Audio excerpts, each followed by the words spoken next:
आपल्याला माहिती आहे की गेली 8 दिवसापासून मुंबई आणि परिसरामध्ये पाऊस पडतोय, ग्रामीण भागामध्ये सुद्धा पाऊस पडतोय आणि साधारणतः हा पाऊस महाराष्ट्रामध्ये बहुतांश ठिकाणी पडतो आणि काही ठिकाणी अजून पाऊस पडलेला नाही आहे.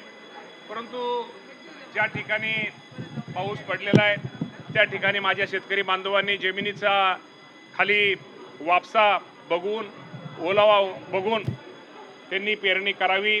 आणि पेरणीच्या बाबतीमध्ये मी एवढंच माझ्या शेतकरी बांधवांना सांगेल, बियाण्याचा साठा हा आपल्याकडं आहे. आपल्याला मागणीपेक्षा साठा बियाण्याचा जास्त आहे. खताची उपलब्ध आपल्या राज्यामध्ये आपल्याकडं आहे. त्यामुळं कुणी जर चुकीचा काळा बाजार किंवा साठे बाजार कोण करत असेल, आम्हाला आमच्या कृषी विभागाशी आपण सर्व शेतकऱ्यांनी ताबडतोब तिथे संपर्क साधावा की जेणेकरून कुणी अशा चुकीच्या गोष्टी करणार नाही.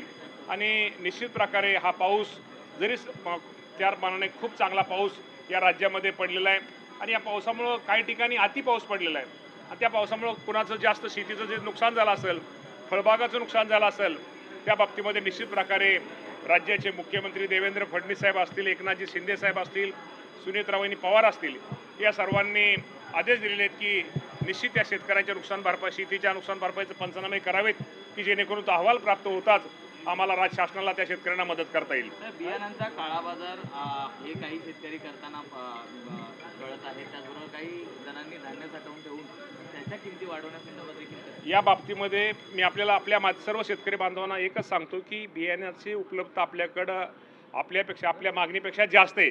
त्यामुळे असा कोण जर काळा बाजार, साठे बाजार जर करत असेल तर कृषी विभागाशी संपर्क साधा. अशा काळा बाजार करण्यावरती ताबडतोब कारवाई केली जाईल. विनोद तावडे आणि जयंत पाटील यांची एक भेट झाली आहे, त्यामुळे पुन्हा एकदा ऑपरेशन तुतारी होईल अशा पद्धतीची चर्चा सुरू झाली.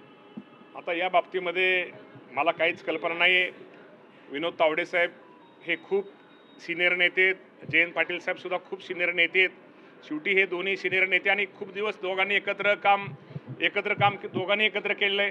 कदाचित दोघं एकत्र काम केलं असल्यामुळे त्यांची एक मैत्रीचं नातं, त्यांचं पक्षविरहित मैत्रीचं नातं आहे, त्यामुळे ते कदाचित भेटले असावेत. जर एनडीए मध्ये राष्ट्रवादी आली तर तुमचं काय मत आहे? या बाबतीमध्ये शेवटी राष्ट्रवादी पक्ष आणि राष्ट्रवादी पक्षाचं आणि माझं पण नातं वेगळं आहे. निश्चित प्रकारे मी आता ह्या बाबतीमध्ये जो काही निर्णय घ्यायचा असेल तो आमच्या प्रमुख सुनेत्राबाईंनी पवार आहेत. हा सुनेत्राबाईंनी पवार जो निर्णय घेतील तो आम्हा सर्वांना मान्य असेल. आनंद वाटेल की सुनेत्राबाईंनी पवार जो निर्णय घेतील तो आम्हाला सर्वांना मान्य असेल.